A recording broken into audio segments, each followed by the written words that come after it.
Hey, it's Andrea. Welcome back to my channel, and if you don't know me yet, hi, I'm Andrea. I make lifestyle videos and motherhood or parenting videos. And today's episode is about postpartum depression. Postpartum depression is underrated. I never thought that it would happen to me, but it did.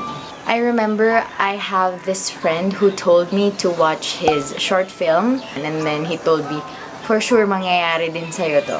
When I was watching the film, sabi ko, can this happen? I mean, parang imposible eh, kasi you would think of hurting your child, hurting yourself, you're not in your usual consciousness. So parang sabi ko, parang imposible, parang hindi ko naman ito magagawa. Parang hindi ito mangyayari sa akin. What were the symptoms? Everything was so overwhelming. I couldn't handle being a mother, and in fact, parang hindi ako dapat naging isang ina in the first place. I wasn't happy. I didn't have that connection that you see in commercials, that you see in movie shows. Wala akong ganong feeling na parang pag nakita yung baby mo, parang wow, may spark. Wala akong ganon. Or pag nakita mo yung baby mo, nahawak mo siya sa kamay mo, and you're doing the cradlehood, parang, wala akong ganon. I was plainly nothing. There is no magical feeling. Walang ganon. Wala as in zero at all. Kahit konti, even an inch of happiness that you have brought life to this world, wala. Wala akong naramdamang konting saya. It came to a point that I couldn't understand anything. I was so scared. I was furious. I was angry at everyone. I was angry at my baby. I was angry at my husband. I was angry at myself. Basically, I was angry. I had no patience in everything. I had no patience in giving the bottle, in breastfeeding, in changing the diapers, in giving a bath. Everything that's happening in our house, in the world, everything annoys me. It all annoys me. Parang it came to a point na I was raging inside, and it was out of control. Emptiness and numbness. Yun yung naglalaro sa akin. Emptiness and numbness. And throughout the whole day, parang I just go through with emotions. Wala akong nararamdaman. Wala akong plano sa buhay. Wala akong kahit ano, wala. It was all empty. And then at night, whenever she wouldn't go to sleep, I was so tired and I didn't know what she needed because I already fed her. Her nappies are changed. Karga ko siya, but then she wouldn't stop crying. Whenever she cried, I couldn't stop crying myself. There were also times that I think I've gone crazy. I blamed God, I blamed myself, I blamed everybody, and parang sabi ko, I need to find another way to end this misery. And when I said end, yes, whatever you're thinking right now, that's it. That's my way of ending everything. Parang sabi ko, I can't hurt the child, but I can't do this anymore. What if I just die right now? One thing that was coinciding my depression was that I feel like I lost the old me. And I felt like I'm gonna lose me forever just because somebody new arrived, and that because I have a new priority and responsibility. Parang I couldn't escape being a mom anymore kasi you couldn't really. Once you're a mom, and that's your hat that God gave you, and you have a big responsibility to raise them into a kind person, a God-fearing person. And I felt like all the weight of being a mother was in my shoulders. Wala na yata ang matitira para sa akin. That was one of my fears back then. There were times that I was also afraid to reach out kasi I felt like people will judge me. Although my mom already told me before giving birth na you might and you are most likely to suffer postpartum depression. Sabi ko, hindi, I can overcome this. But when I was there, sabi ko, shucks. Parang niregret ko yata na nagsalita ako ng tapos. And I was fearful of opening up to my husband kasi You know, guys, they wouldn't really understand what you're going through kasi they are not as emotional as us, and I felt like he might misinterpret me. And there were times that we fought about it. There were times na he would struggle as well kasi he felt like wala na siyang ginawang tama, though he's doing his best. Kasi in my eyes, I was doing everything.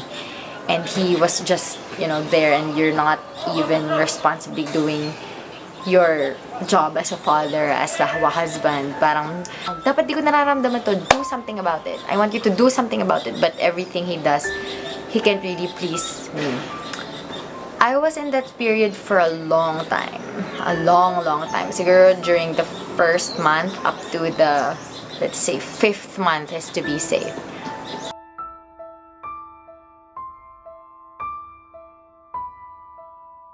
What helped me is, first and foremost, God. I know I was feeling it, but there was something good inside me telling me na you should do something about it. So I did what I could. I listened to podcasts. I listened to Bo Sanchez. I listened to Hillsong worship songs. I read the Bible. I downloaded Bible verses.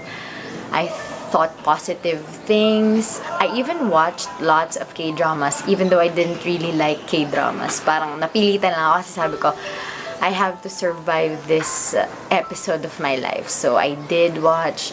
I built a small business. I constantly told my mom what I was feeling, and my mom would listen. That was what was important to me before, that somebody is listening and somebody understands and somebody is on my side.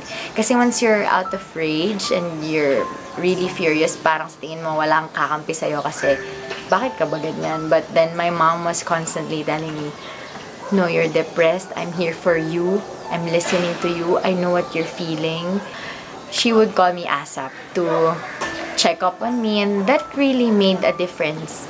I surrounded myself with a support group, and I am very much thankful to this group. When I became a mom, everyone else in my squad was still single. Hindi sila makaka-relate sa akin, hindi nila maiintindihan. So I had to find people who were in the same journey, and I am so glad to have found Southside Mamas. Thanks to Mariz, I still owe it up to you this day.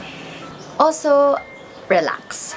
Don't demand too much from yourself kasi tao ka lang din. Yes, you brought life to this world, but still, tao ka pa rin. At ang tao, nagkakamali, ang tao napapagod, ang tao hindi perpekto. I tried my best to keep up with the demand of being a mother, and I tried my best to be perfect in all of those, but I'm telling you now that it's impossible. You can be a good mother, you can settle to be a good mother, but being a perfect mother will just take you to being the worst mom kasi hindi mo talaga mabibigay sa kanila yung perpektong buhay. Your husband's support matters. Talk to him. Hindi talaga nila maintindihan until you tell them straight what you're feeling. If he does not believe you, let him watch this. I can talk to him. And you can always seek the help of other people. There are lots of support groups there that can talk to you despite your anonymity or despite them not knowing you. I remember these two key people who responded to my anonymous post back then when I was depressed.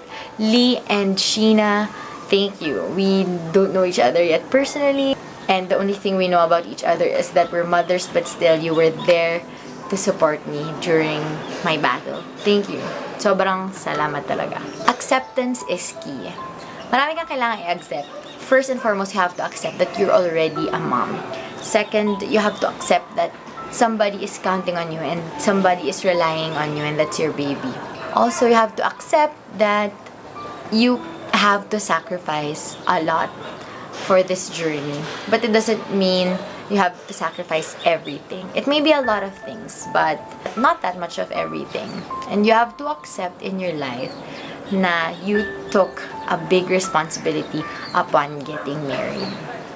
One last very important thing is, If you're having moments that you see or hear things that no one else does, if you're feeling paranoid that there's somebody out there to get you, or if you're having thoughts of harming yourself, it's important to reach for help right now.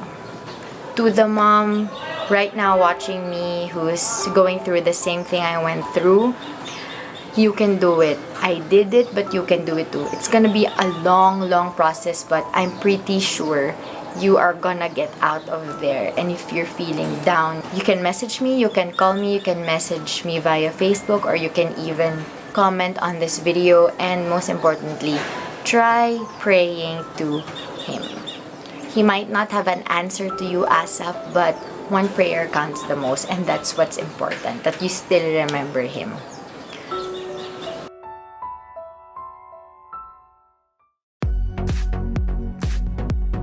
Then again, thank you for watching my videos. If you liked it, please give it a big thumbs up. And don't forget to subscribe to my channel. And I hope you get 8 hours of sleep tonight. Bye!